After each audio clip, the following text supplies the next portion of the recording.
السلام عليكم ورحمة الله وبركاته. إن الحمد لله نحمده ونستعينه ونستغفره ونؤمن به ونتوكل عليه ونعوذ بالله من شرور أنفسنا ومن سيئات أعمالنا. من يهده الله فلا مضل له ومن يضلله فلا هادي له.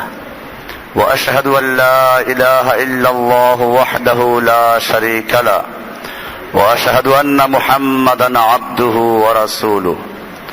أما بعد فإن أصدق الحديث كتاب الله وأحسن الهدي هدي محمد صلى الله عليه وسلم وخير الأمور عوازمها وشر الأمور محدثاتها وكل محدثة بدعة وكل بدعة ضلالة وكل ضلالة في النار.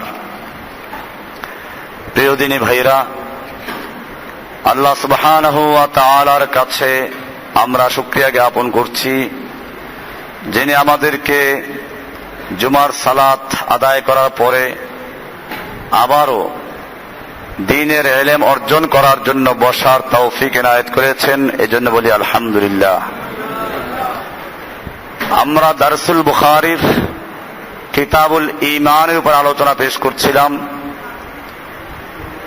ঈমানের সংজ্ঞার ভিতরে গিয়ে বিভিন্ন যে ফিরকার জন্ম হয়েছে আমরা সে বিষয়ে আলোচনা পেশ করছিলাম। আল্লাহর রাসূল সাল্লাল্লাহু আলাইহি ওয়াসাল্লাম কিছু হাদিসে ভবিষ্যৎবাণী করেছেন যে কিয়ামতের আগে অনেক দল তৈরি হবে, অনেক মতভেদ তৈরি হবে।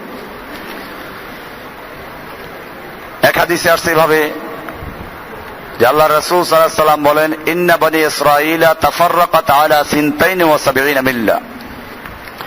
বনি ইসরাঈল 72টা ফিরকায় বিভক্ত হয়েছিল। ওয়া তাফতারিকু উম্মতি আলা সালাসিন ওয়া সাবঈনা মিল্লাতান। আর আমার উম্মত অচিরে 73 ফিরকায় বিভক্ত হবে। কুল্লুহুম ফিন্নার, এরা সকলেই জাহান্নামী হবে। ইল্লা মিল্লাতান ওয়াহিদা, তবে একটা মাত্র দল জান্নাতি হবে।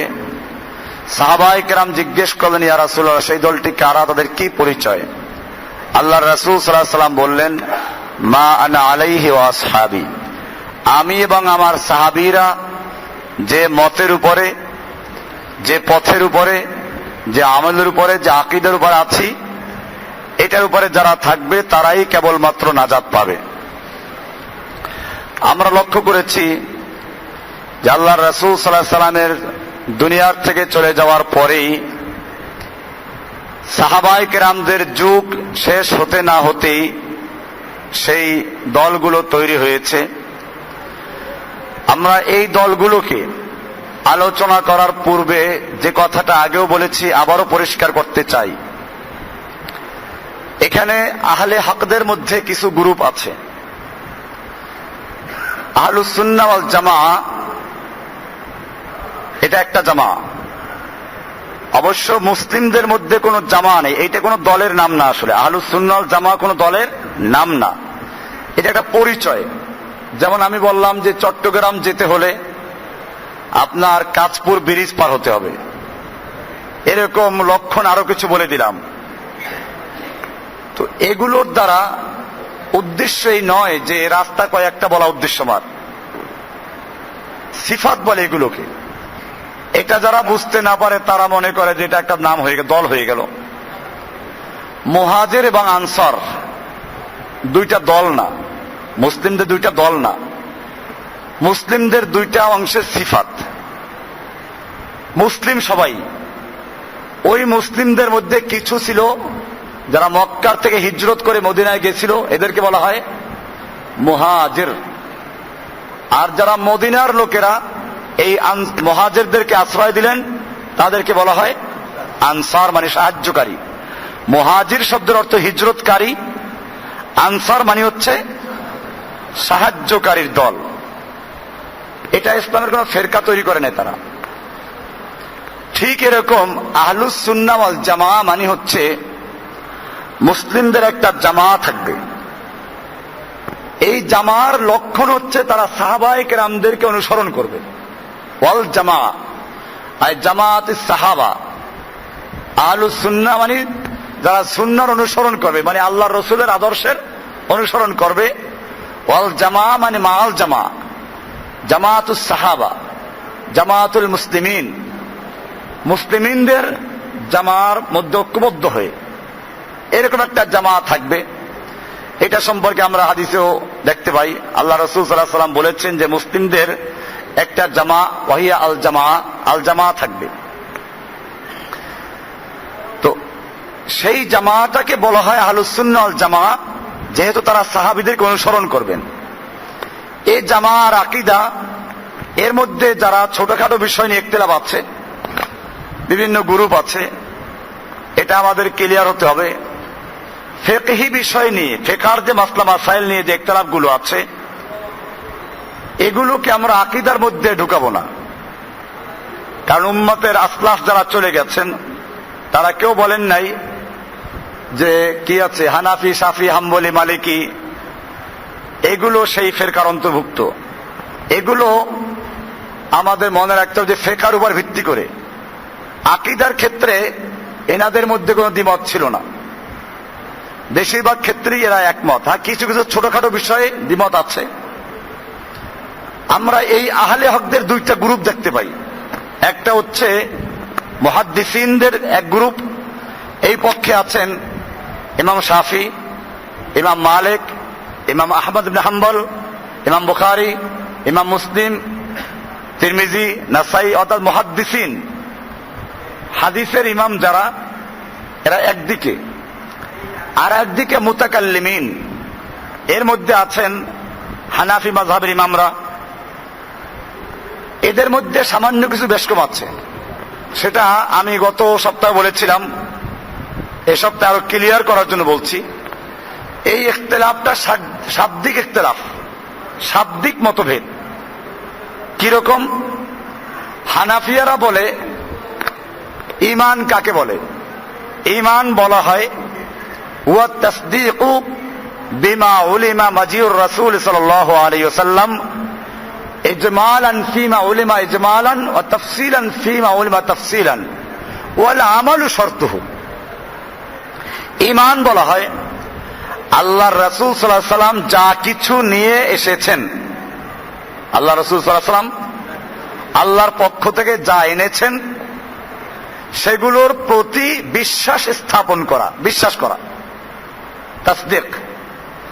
যেগুলো বিস্তারিত ব্যাখ্যা সহ আল্লাহ রাসূল দিয়েছেন ওগুলো আমাদের বিস্তারিত ব্যাখ্যা সহ মানতে হবে। যেমন সালাত, সালাত আল্লাহ ফরজ করেছেন, এখন সালাত মানলাম, যেমন ফকিররা মানে সালাত কায়েম করো, কায়েম করতে বলেছে, পড়তে বলে নাই, এটা ঈমান হবে না।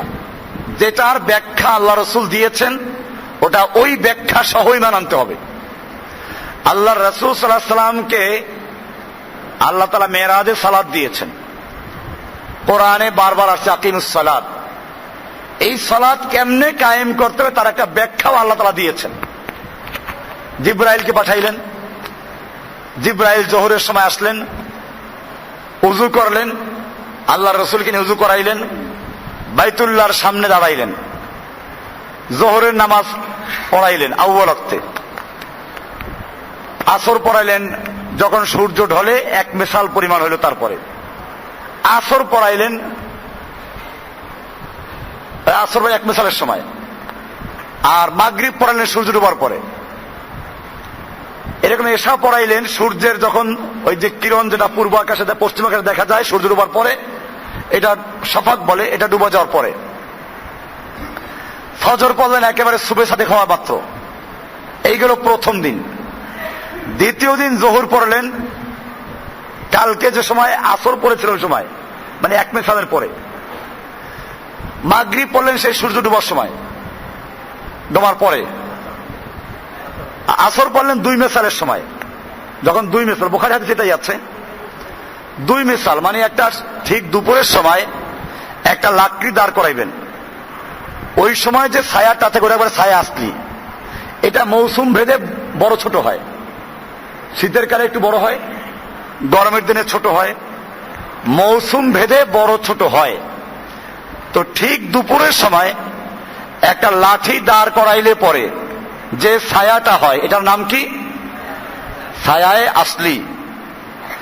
এইটা বাদ দেওয়ার পরে যখন আস্তে আস্তে ছায়াটা বড় হয়, তো ওই লাঠির এক মেসাল, এক লাঠি পরিমাণ যদি হয়, এটাকে বলে এক মেসাল। আল্লাহ রাসূল সাল্লাল্লাহু আলাইহি ওয়াসাল্লাম প্রথম দিন যোহর পড়লেন, সূর্যের ছায়া আসলি যাওয়ার পরে ঢলার পরেই জোহর পড়লেন প্রথম দিন। আর আসর পড়লেন ওই এক মেসালের সময়। আর দ্বিতীয় দিন আসর পড়লেন, যোহর পড়লেন এক মেসালের সময়, মানে এক মেসালের একটু আগে, যাতে এক মেসালে শেষ হয়ে যায়। আর দ্বিতীয় দিন আসর পড়লেন কোন সময়? দুই লাঠি, দুই মেসাল হয়ে যাওয়ার পরে। এরপরে মাগরিব পড়লেন সূর্য ডোবার পরে, যেভাবে বললাম। এশার নামাজ পড়লেন একেবারে রাত্র 1/3 হয়ে যাওয়ার পরে দ্বিতীয় দিন। ফজর পড়লেন একেবারে ফজরের শেষ টাইমে, সূর্য ওঠার আগে। এইভাবে 2 দিন নামাজ পড়াইলেন। এরপরে বললেন, ইয়া মুহাম্মদ হাযা ওয়াক্তুকা ওয়াল ওয়াক্তুল আমবিয়া মিন ক্বাবলিকা। হে মুহাম্মদ সাল্লাল্লাহু আলাইহি ওয়াসাল্লাম, এটা হলো আপনার জন্য নামাজের সময়, এবং আপনার পূর্বে যারা গেছেন তাদেরও এইটা সময় ছিল। এতে বোঝা যায় যে পূর্বের লোকদের উপরে সালাত ফরজ ছিল, তবে ধারাবাহিক 5 ওয়াক্ত সালাত ছিল না। যেমন হাদিসে দেখা যায় যোহরের সালাত এটা আগে ছিল, আসরের সালাতটাও আগে ছিল। যোহরের সালাত ইব্রাহিম আলাইহিস সালামের যখন কোরবানি কবুল হয়ে গেল, তখন তিনি শুকরিয়া আদায় করার জন্য যোহর পড়া শুরু করলেন। আসরের সালাতকে পড়েছিলেন দাউদ আলাইহিস সালাম। এরকম মাগরিবের সালাত আর এক নবী পড়েছিলেন। এশার সালাতটা অন্য কোন উম্মতকে দেওয়া হয় নাই, এটা শুধুমাত্র আমাদেরকে দেওয়া হয়েছে, এটা হাদিসে বর্ণিত আছে। আল্লাহর রাসূল সাল্লাল্লাহু আলাইহি ওয়াসাল্লাম সালাত আদায় করলেন, কায়েম করলেন কেমনে? জিবরাইল শিখাই দিলেন। আল্লাহর নবী আবার সাহাবীদেরকে শিখাইলেন। সাহাবীদেরকে শিখাই বললেন, সল্লু কামা রাআইতুমুনি উসাল্লি, আমাকে যেরকম ভাবে তোমরা সালাত আদায় করতে দেখতে পাচ্ছ, ঠিক তোমরা এভাবেই সালাত আদায় করবে। এটা ভিন্ন বিষয়, মৌলিক বিষয়ে তেমন কোনো পার্থক্য নাই। কিছু কিছু বিষয়ে এই আহলুস সুন্নাহ দেখতে লাভ আছে, রাফুল ইয়াদাইন করবে কিনা। এক্ষেত্রে দেখেন এই ইখতিলাফগুলো তো মারাত্মক না। হানাফি মাযহাবে কিন্তু রাফি ইয়াদাইন নাজায়েজ না, মুস্তাহাব নিয়ে ইখতিলাফ। হানাফি ইমামরা বলেছেন রাফুল ইয়াদাইন করা যায়, তবে না করা মুস্তাহাব। কিছু দলিল আছে, হানাফিরা বলে এটা। আর অন্য ইমামরা বলেন যে না, রাফুল ইয়াদাইন করাটা মুস্তাহাব, করতে হবে, না করাটা মুস্তাহাবের খেলাফ। হাদিসে আছে এটা, এবং হাদিস বেশিরভাগ রাফুল ইয়াদাইনের পক্ষে। আপনি বুখারীতে দেখলে দেখবেন রাফুল ইয়াদাইনের পক্ষে হাদিস বেশি। যাই হোক, এটা আমি আজকে ওই মাসলা যাচ্ছি না, কোনটা সহি কোনটা গায়রে সহি সেই সিদ্ধান্ত দিচ্ছি না। আমি আজকে একটা অন্য বিষয় বয়ান করতেছি। এই যে নিজেদের মধ্যে যে দ্বন্দ্বটা, এটা কিন্তু অত মারাত্মক না। আমিন জোরে বলা আসতে বলেনি, কিছু ইখতিলাফ আছে। আমিন জোরে বলবো না আসতে বলবো, এক্ষেত্রে হানাফিয়ারা ইমাম আবু হানিফার বক্তব্য হচ্ছে যে আসতে বলাটা মুস্তাহাব। উনি কিছু দলিল পেশ করেন। তিরমিজিতে আপনারা দেখবেন একটাই হাদিস ওয়াইল ইবনে হুজুর থেকে বর্ণিত, সুফিয়ানের ধারায় যে বর্ণিত, সেখানে বলা আছে মাদ্দা বিহা সাওতাহু, জোরে আওয়াজ বলেছেন। আর ওই একই হাদিস সবার থেকে বর্ণিত যে সনদটা, সেখানে আছে খাফাদা বিহা সাওতাহু, আসতে বলেছেন। হানাফিয়ারা ওই আসতে বলাটাকে প্রাধান্য দেয়, এটা মুস্তাহাব, জোরে বললেও জায়েজ। হানাফি মাযহাবে জোরে বলে নামাজ বাতিল হবে তা না কিন্তু। আবার অন্য ইমামরা বলেছেন না, জোরে বলাটা মুস্তাহাব, আসতে বলাও বললে নামাজ বাতিল হবে না। তাহলে বিষয়টা এইরকম। একটা জায়গায় শুধু ইখতিলাফটা বড় ধরনের, সেটা হচ্ছে কিরাত খালফাল ইমাম, ইমামের পিছনে সূরা ফাতিহা পড়ব কিনা। এটা নিয়ে দেখেন ইমাম আবুদুল্লাহতে কয়েকটা মত আছে। তা আমি সেই দিকে যাচ্ছি না, ওনাদের কিছু দলিল আছে, কিছু যুক্তি আছে। আবার সূরা ফাতিহা পড়ার পক্ষে এইখানে ইখতিলাফটা জায়েজ না জায়েজের না, মানে মুস্তাহাবের না, জায়েজ না জায়েজের। হানাফিয়ারা বলে সূরা ফাতিহা পড়া যাবে না, মাকরুহ হবে, তাহরিমি হবে। আর অন্যান্য ইমামদের বক্তব্য হচ্ছে এটা পড়া ওয়াজিব, না পড়লে নামাজ হবে না। তো এটা নিয়ে ইখতিলাফটা গুরুত্বপূর্ণ ইখতিলাফ। এক্ষেত্রেও হানাফি মাযহাবের অনেক ইমামদের বিভিন্ন মত আছে। কেউ কেউ বলেছেন যে যেসব নামাজে ইমাম জোরে পড়ে ওইখানে ইমামের কিরাত শুনবে মুক্তাদি, আর যেখানে ইমাম আস্তে পড়ে সেখানে মুক্তাদি সূরা ফাতিহা পড়বে। তো যাই হোক, এই বিষয়গুলোকে নিয়ে আমরা ফিকহি ইখতিলাফ, সবাই কিছু কিছু দলিল পেশ করে হাদিসের কারণে। এখন যারা যেটার পক্ষে তারা ওই পক্ষে মজবুত দলিল পেশ করে, অন্যটাকে তারা দুর্বল বলে বা জবাব দেয় বা মনসুখ বলে। এই বিচারে আমরা আজকে যাচ্ছি না। আমরা যেটা বলছি তা হচ্ছে এই যে এই যে ইখতিলাফটা, এই ইখতিলাফগুলো মৌলিক বিষয় নিয়ে না, এখন ইমানের সংজ্ঞার মধ্যেই গন্ডগোল হয়ে গেল। হানাফিয়ারা বললেন যে তাসদিক মানে আল্লাহ রাসূল সাল্লাল্লাহু আলাইহি সাল্লাম যা নিয়ে এসেছেন সেগুলোর উপরে ঈমান রাখা, মানে বিশ্বাস করা। এখন যেগুলো ইজমালান, তাফসিল নাই, ব্যাখ্যা নাই, ওগুলো ইজমালান বিশ্বাস করতে হবে। আর যেগুলোর তাফসিল আছে ওগুলো ওই তাফসিল সহ বিশ্বাস করতে হবে। যেমন সালাতেরটা বললাম, আমি এই জন্য সালাতের দিকে গেলাম। সালাতের ব্যাখ্যা সহ ফরজ হয়েছে, কাজে ব্যাখ্যা সহই ঈমান আনতে হবে। কেউ সালাত আকিমুস সালাত বিশ্বাস করে কিন্তু এই পদ্ধতির সালাত বিশ্বাস করে না, সে ব্যক্তি মুসলিম না, সে ব্যক্তির ঈমান নাই। কাজে এটা পরিষ্কার। অনেক আহলে কিতাব আছে, আহলে কোরআন বলে, না নিজেদেরকে আহলে কোরআন বলে বা নিজেদেরকে বিভিন্ন রকম বলে, বা বাংলাদেশে ফেরকা আছে, এরা বলে আকিমুস সালাত আছে, কিন্তু সালাত এই পদ্ধতি পড়া বলা লাগবে না। এই পদের লোক এক আছে মারিফাতপন্থী ফকিররা, আর এক আছে এরা আবার পীর মুরিদির বিরুদ্ধে আমাদের মতোই, বরং আমাদের চারো করা। ওরা ডাইরেক্ট কাফের বলে, আমরা তো ডাইরেক্ট কাফের বলি না, আমরা ঘুরে ফিরে মুশরিক পর্যন্ত বলি, শিরিক বলে। বাকি এর মধ্যেও শিরকে আকবার না শিরকে আসগার আমরা সেগুলো ব্যাখ্যা যাচ্ছি না। অনেক ক্ষেত্রে শিরকে আকবার হয়, অনেক ক্ষেত্রে শিরকে আসগার হয়। আমরা এই কথা বলে আমবাল বলি, আমরা তাকফিরে মুতলাক করি, তাকফিরে মুআয়্যান করি না। নির্দিষ্ট ব্যক্তিকে তাকফির করতে সতর্কতা অবলম্বন করা, এটা আমাদের আলোচনা আসবে, খাওয়ারিজদের আলোচনা মধ্যে আমরা করবো এগুলো ইনশাআল্লাহ। তো বলতেছিলাম, হানাফিরা এখানে বললেন যে এই বিশ্বাস করার নাম হচ্ছে ঈমান, তার মানে আমল ঈমানের অংশ না। তবে আমল শর্ত। আমল কি? শর্ত। খুব খেয়াল করেন, শর্ত বলার মানে হচ্ছে এই শর্ত যেটা, সেটা ভিতরের অংশ না। যেমন মনে করুন, সালাতের জন্য উযু করা শর্ত, কিন্তু উযু কিন্তু সালাতের ভিতরের অংশ না। সালাতের জন্য কিবলামুখী হওয়া শর্ত, কিন্তু সালাতের ভিতর অংশ, ভিতর অংশ রুকু করা, সেজদা করা, কেরাত পড়া, এগুলো ফরজ। তো এইগুলো ভিতরের অংশ, এগুলোকে বলা হয় জুজ। আর শর্তুসায় খারেজুসায়, শর্ত যেটা ওটা বাহিরের জিনিস।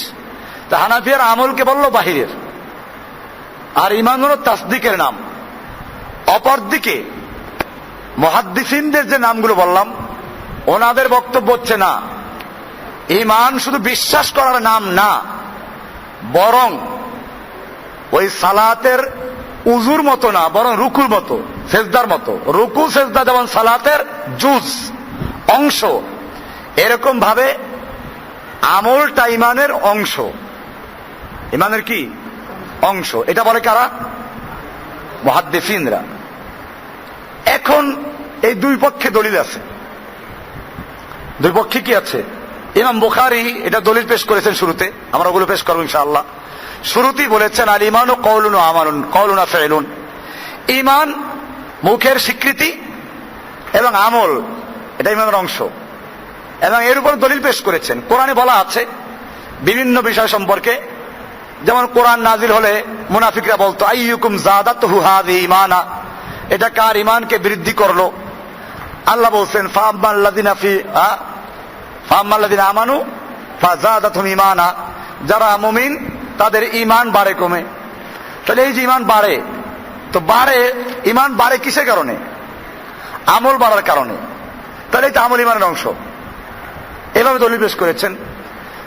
উনি শুরুতে বলেছেন বুনিয়াল ইসলাম আলা খামসিন, ইসলামের বেনা স্থাপন করা হয়েছে 5টা জিনিসের উপরে। তাহলে 5টা মিলে গঠিত ঈমান, এর মধ্যে আমল আছে।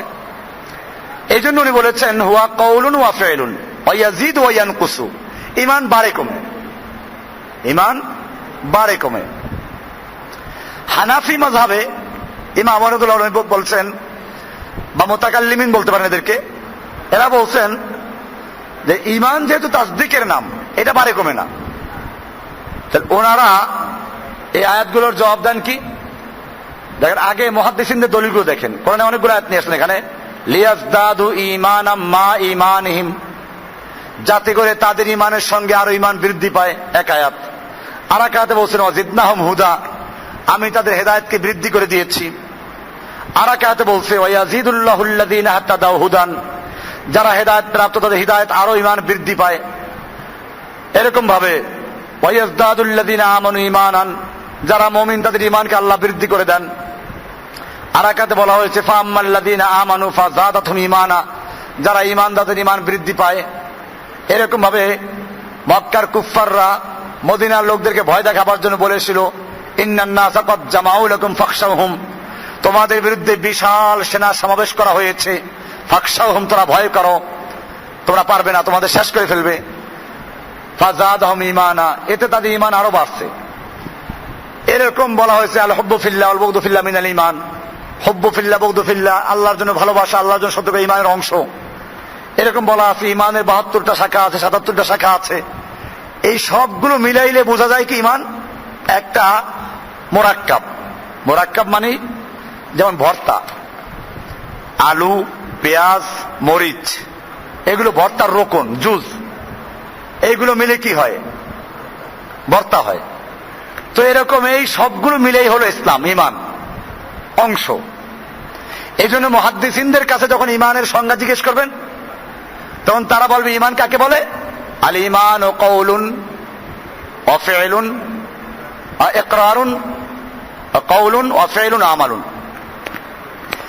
ঈমান হচ্ছে মুখে স্বীকৃতি দেওয়া, তাসদীকুন বিল জানান, আল ঈমানু ইকরারুন বিল লিসান, মুখে স্বীকৃতি দেওয়া, তাসদীকুন বিল জানান, অন্তরে বিশ্বাস করা, ও আমালুন বিল আরকান, এবং কাজে বাস্তবায়ন করা, মানে আমল করা। এটা হলো মুহাদ্দিসিনদের বক্তব্য।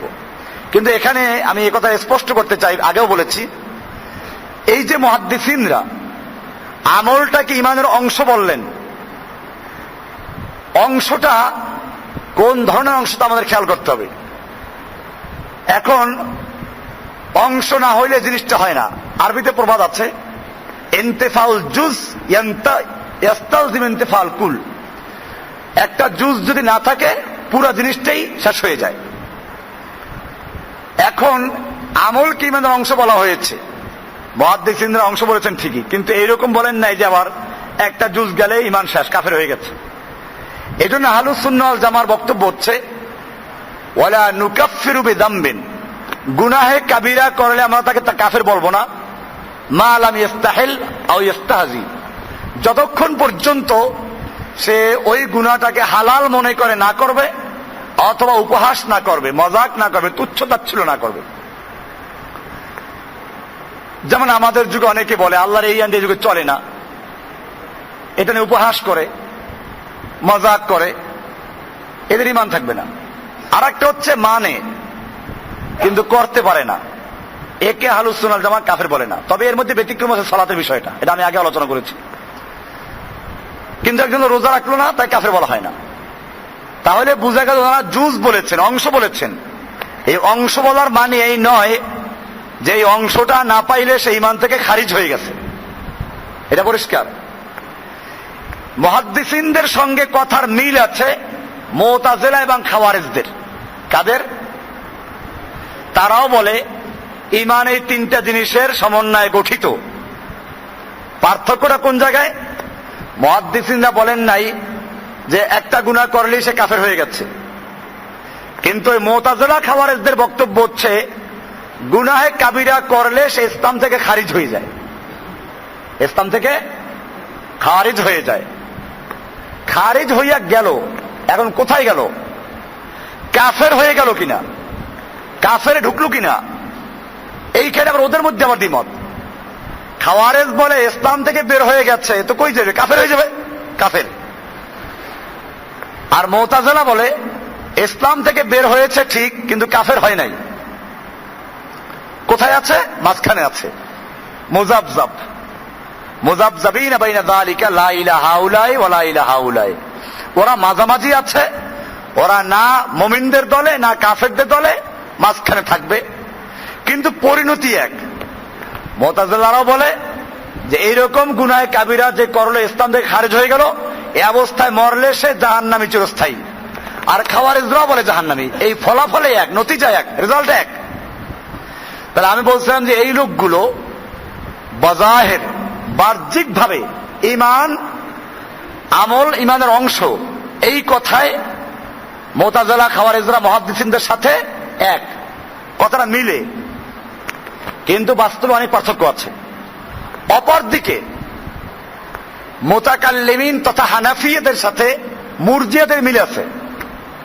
হানাফিয়ারা যেমন বলে ঈমান হচ্ছে তাসদিকের নাম ঈমান, মানে অন্তরের বিশ্বাস, এটা নাম ঈমান। ঠিক এরকম মুরজিয়ারাও বলে যে অন্তরের বিশ্বাস করার নাম ঈমান, এই কথাই মিল। কিন্তু তাই বলে মুরজিয়া আর হানাফি এক না। মুরজিয়ারা বলে তাসদিক করার নাম ঈমান, বিশ্বাস করার নাম ঈমান, কাজে আমলের দরকার নাই, আমলের দরকার নাই। বরং তারা আরো অ্যাডভান্স করেছে, আমলের দরকার তো দরকার নাই, বরং যদি অন্তরে বিশ্বাস থাকে, ঈমান থাকে, মানে তাসদিক, তাহলে সে গুনাহ করলে অসুবিধা নাই। তারা বলে আল মাসিয়াতু লা তাদুররু মাল ঈমান কামা আন্না তাআতা লা তানফাউ মাল কুফর।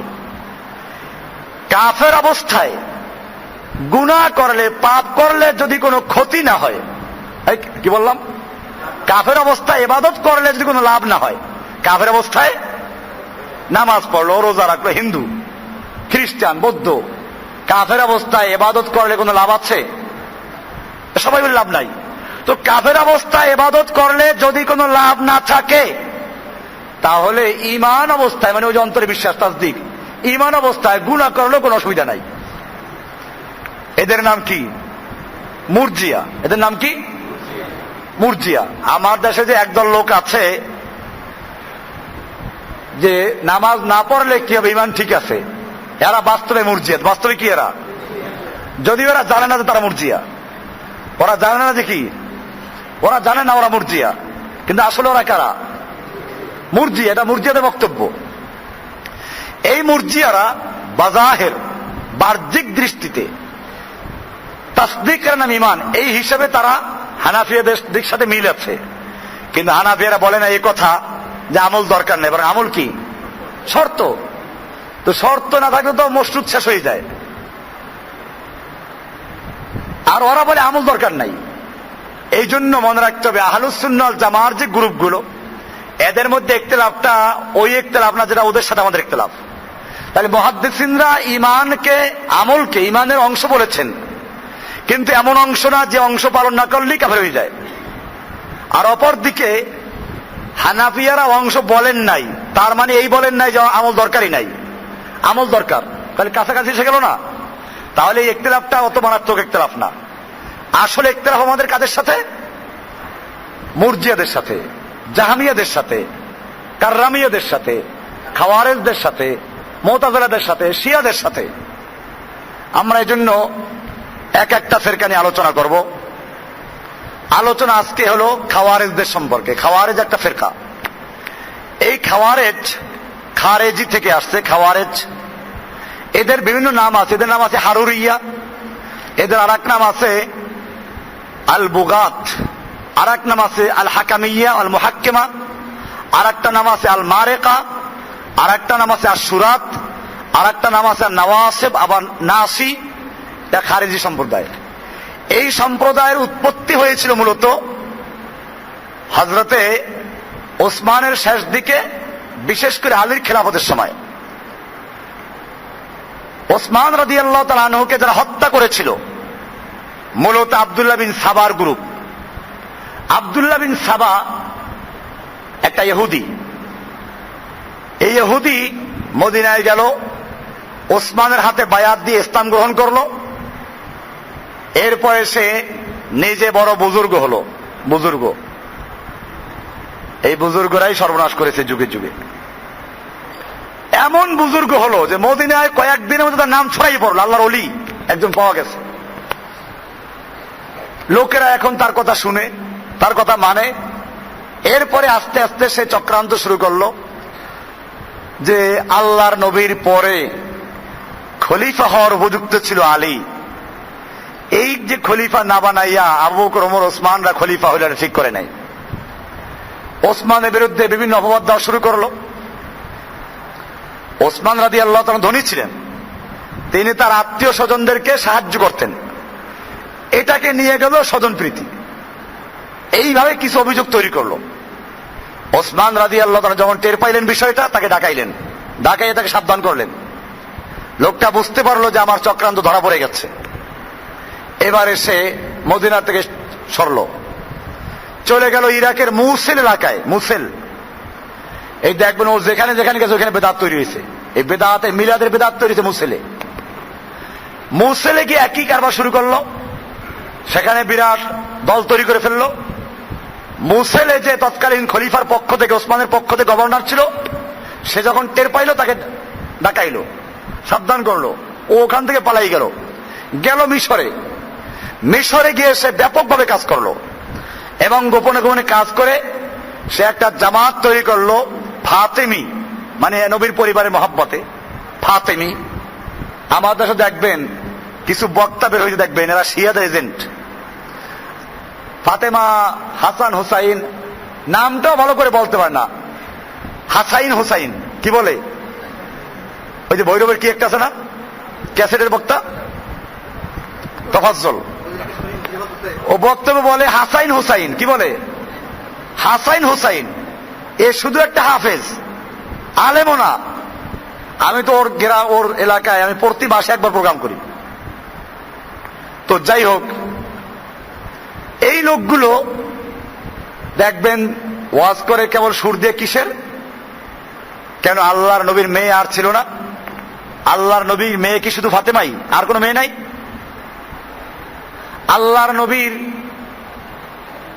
জামাতা কি শুধুমাত্র আলী রাদিয়াল্লাহু তাআলা? আরো জামাতা ছিল। দুই মেয়ের জামাতা ওসমান। ওসমান নিয়ে ওয়াজ নাই, ওসমানের কোনো ফজিলত নাই। চিন্তা করেছেন আপনারা? এদেরকে কারা নামাইছে? শিয়ারা। শিয়াদের আকীদা, শিয়াদের মাসলাক প্রচার করে এই কাজটা করেছে। এই শিয়াদের প্রথম নেতা হল আব্দুল্লাহ বিন সাবা। এই লোকটা মিশরে গিয়ে ফাতেমি, এখনো কিন্তু ফাতেমি গ্রুপ আছে মিশরে, এখনো আছে। এই ফাতেমিরা আস্তে আস্তে ওসমানের বিরুদ্ধে, ওসমানের যে খলিফা ছিল, গভর্নর ছিল, খলিফা না, খলিফা একজনই মুসলমানদের, এটা আবার ভুল বলবে না, পাওয়া গেছে খলিফা। ওসমান খলিফাতুল মুসলিমিন, মিশরে তার পক্ষ থেকে গভর্নর ছিল। এই গভর্নরের বিরুদ্ধে বিভিন্ন অভিযোগ দিয়ে ওসমানের কাছে পাঠাইলো। ওসমান রাদিয়াল্লাহু তাআলা বুঝতে পারছিলেন যে এটা একটা চক্রান্ত। তারপরেও তিনি মুসলিমদের ঐক্য বজায় রাখার জন্য ওইটাকে বরখাস্ত করলেন। এরপরে আস্তে আস্তে ওরা শক্তি অর্জন করলো। তারপরে এই লোকগুলো ওসমানের বিরুদ্ধে অভিযোগ দেওয়া শুরু করলো। এরপরে দলে দলে, টুলিতে টুলি, ছোট ছোট গ্রুপ গ্রুপ করে মদিনায় ঢুকে পড়লো। এক সময় তারা ওসমানকে ঘেরাও করে ফেললো। আলী রাদিয়াল্লাহু তখন টের পাইলেন, হাসান হোসাইন টের পাইলেন। ওসমানকে যখন ঘেরাও করা আছে, তখন বলছিলেন যে আপনি আমাদেরকে হুকুম দেন, আমরা ওদেরকে মেরে ফেলি। ওসমান রাদিয়াল্লাহু বলেন যে না, আমার কারণে আল্লাহর নবীর এই শহর রঞ্জিত হোক, আমি চাই না। শেষ পর্যন্ত ওসমান হত্যা হলো। ওই সময় যারা হত্যার সঙ্গে জড়িত, এরা আলীর নামে স্লোগান দেওয়া শুরু করলো, আলীর মোহাব্বত। আলীকে ওরা খলিফা হওয়ার জন্য চাপ দিল। মদিনার যারা মুসলিমিন ছিলেন, যারা, তারাও চিন্তা করলেন যে এই মুহূর্তে বাস্তবেও আলী ছাড়া আর কেউ নাই। অন্যরাও মেনে নিলেন। এখন মুসলিমদের পক্ষ থেকে চাপ আসলো যে ওসমান হত্যাকারী যারা, তাদের কিসাস, তাদের বিচার হোক। আলী রাদিয়াল্লাহু দেখলেন যে এদের এই মুহূর্তে বিচার করতে গেলে বিষয়টা সামাল দেওয়া কঠিন হবে। ওনার দৃষ্টিভঙ্গি ছিল আগে রাষ্ট্র সামলাই, এরপরে এদের বিচার করব। কিন্তু এটা তো বাস্তব যে সাহাবীদের মধ্যেও কিছু লোক ছিলেন যারা একটু বেশি আবেগী। তারা বলেন যে না, এটা তুমি যদি না করো, কিসাসের বিচার করবে না, আল্লাহর আইন কায়েম করবে না, তুমি কিসে খলিফা? ওই সময় আয়েশা ছিলেন রাদিয়াল্লাহু তাআলা আনহা, উনি ছিলেন মক্কাতে উমরা করতে গেছিলেন। ওনার ওখানে খবর পৌঁছানো, উনি রওনা হয়ে মদিনায় আসতেছিলেন। এর মধ্যে পথে খবর পাইলেন যে ওসমানকে হত্যা করা হয়েছে, এরপরে আলী খলিফা হয়েছেন, কিন্তু উনি ওসমান হত্যার বিচার করতে গড়িমসি করেন। এই রিপোর্ট পাওয়ার পরে আয়েশা ওখান থেকে ব্যাক করে মক্কা চলে গেলেন। মক্কার লোকদেরকে ওসমান হত্যার বদলা নেওয়ার জন্য উদ্বুদ্ধ করলেন। এরপরে উনি ওখান থেকে চলে গেলেন ইরাকে। ইরাকে চলে যাওয়ার পরে সেখানে গিয়েও বিশাল লোক তৈরি করলেন। আলী যখন এই খবর পাইলেন, তখন আলী সরাসরি মদিনার থেকে সেনাবাহিনী নিয়ে উনি চলে আসলেন ইরাকে, এবং তখন দুই দলে যুদ্ধ শুরু হয়ে গেল। এই যুদ্ধটার নামে হচ্ছে জঙ্গে জামাল, উষ্টির যুদ্ধ। যুদ্ধ যখন চলল, হযরত আয়েশা তখন উটের উপরে চড়ে ওই যুদ্ধের ময়দানে অবতীর্ণ হয়েছিলেন মূলত যুদ্ধ থামাবার জন্য।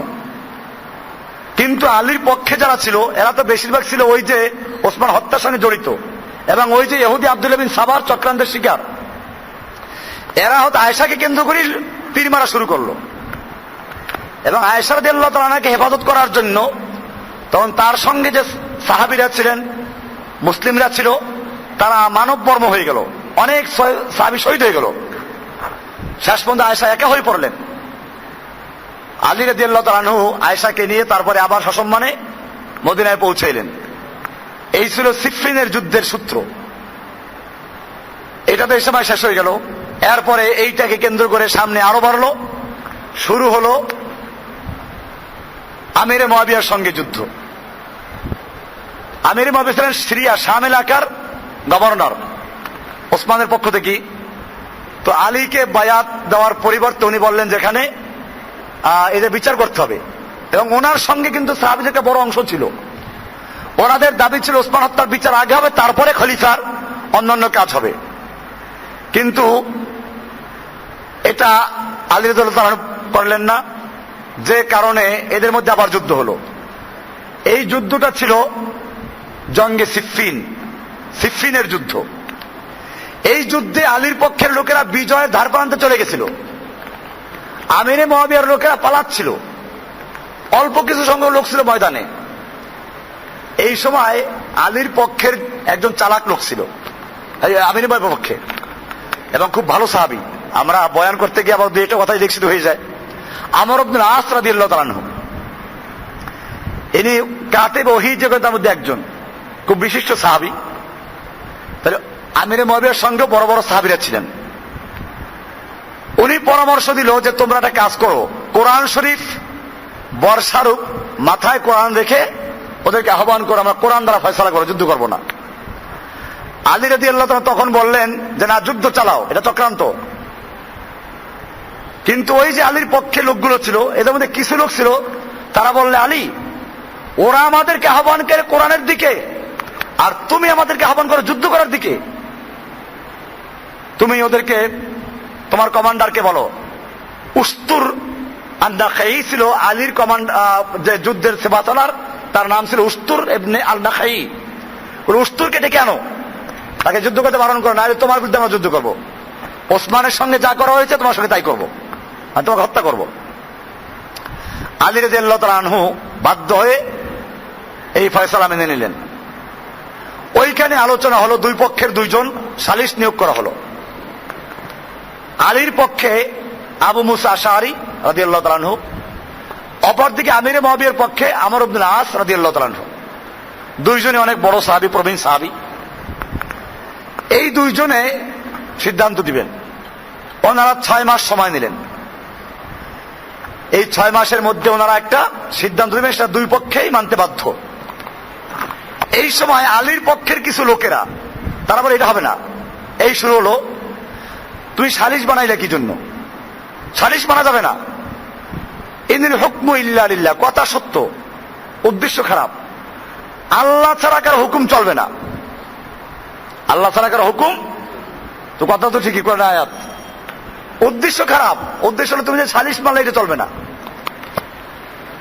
এরা এখান থেকে প্রায় 12,000 লোক আলীর থেকে বিদ্রোহ করে চলে গেল হারুরা নামক জায়গায়। কোথায়? হারুরা। আলী ওখানে নিজে আব্বাসকে পাঠাইলেন, ইবনে আব্বাসকে সম্ভবত পাঠাইছিলেন, হ্যাঁ ইবনে আব্বাসকে। ইবনে আব্বাসকে এদেরকে বুঝে টুঝে নিয়ে আসলেন যে ঠিক আছে আমরা দেখি। এরা আসলো। এরপরে যখন সালিশের সময়, রায়ের সময় আসলো, তখন ওনারা আসলে আলোচনা করছিলেন দুইজনে যে আবু মুসা আশারি, দুইজনই এখন খলিফার দাবিদার। আবু মুসা আশারি খলিফার, কারণ দুই হাদিসে বলা আছে যে দুই খলিফার দাবিদার হয় তার দ্বিতীয় কতল করো, কাজে এই হিসাবে এখন কতল করতে হবে, তাই তার চেয়ে আমরা দুইজনকে বরখাস্ত করবো, তৃতীয় একজন খলিফা বানাবো। এই ছিল আলোচনা।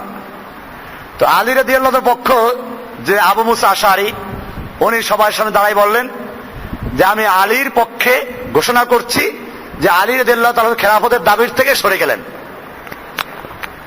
তো এখন আর এক পক্ষে ঘোষণা করবে, কিন্তু তিনি বললেন যে এখন যে একজন সরে গেছে তাহলে দাবিদার এখন একজন, কাজে আমির মুআবিয়া খলিফা, ওনাকে বরখাস্ত করার দরকার নাই। এইটা যখন আলীর পক্ষে লোকেরা মানতে পারে নাই, ওই বিশেষ করে যারা আগেই খারেজ হয়ে গেছিল, চলে গেছিল, ওই লোকগুলো বলে সুযোগ তোমাকে আগেই বলেছিলাম যে তুমি সালিশ মানবা না, এই সালিশ মানসের জন্য কাফের হয়ে গেছো, তুমি কাফের, আমির মুআবিয়া কাফের, তোমার পক্ষে যারা তারা কাফের, যারা সালিশি করেছে ওরা কাফের, অর্থাৎ যারা সমর্থন করে তারা কাফের, সব কাফের হয়ে গেছে। এই আবার তারা ওইখানে চলে গেল বিদ্রোহ করে। ওরা ওদের একজন কমান্ডার বানাইলো, আব্দুল্লাহ বিন কাউয়া, এ হলো ওদের কমান্ডার ছিল। আর একজনকে ওরা পাইল সেবা সালার। এরপরে তারা কিছু আকীদা তৈরি করলো, সে আকীদাগুলো হলো খাওয়ারিজদের আকীদা। আমরা খাওয়ারিজদের আকীদা ইনশাআল্লাহ আগামী আলোচনায় পেশ করব, আল্লাহ তাআলা যদি তৌফিক দান করেন। কাজে খাওয়ারিজদের আকীদাগুলো আমাদের জানা প্রয়োজন। আমরা দিনের কাজ করতে খাওয়ারিজদের কোন আকীদা আমাদের মধ্যে না আসে। খাওয়ারিজদের প্রথম কাজ হলো কি করা, পাইকারি ভাবে যে গুনাহ কাবিরা করবে তাকে কাফের বলা, তাকে কি বলা, কাফের বলা। এটা খাওয়ারিজদের প্রথম কাজ। আমরা ইনশাআল্লাহ এগুলো নিয়ে আবার আলোচনা করব। আল্লাহ সুবহানাহু ওয়া তাআলা আমাদের সকলকে বিষয়গুলোকে বুঝার এবং আমল করার তৌফিক দান করুন। সুবহানাল্লাহি ওয়া বিহামদিহি, সুবহানাকাল্লাহুম্মা ওয়া বিহামদিকা, আশহাদু আল্লা ইলাহা ইল্লা আনতা, আস্তাগফিরুকা ওয়া আতুবু ইলাইক। তাকে কি বলা, কাফের বলা। এটা খাওয়ারিজদের প্রথম কাজ। আমরা ইনশাআল্লাহ এগুলো নিয়ে আবার আলোচনা করব। আল্লাহ সুবহানাহু ওয়া তাআলা আমাদের সকলকে বিষয়গুলোকে বুঝার এবং আমল করার তৌফিক দান করুন। সুবহানাল্লাহি ওয়া বিহামদিহি, সুবহানাকাল্লাহুম্মা ওয়া বিহামদিকা, আশহাদু আল্লা ইলাহা ইল্লা আনতা, আস্তাগফিরুকা ওয়া আতুবু ইলাইক।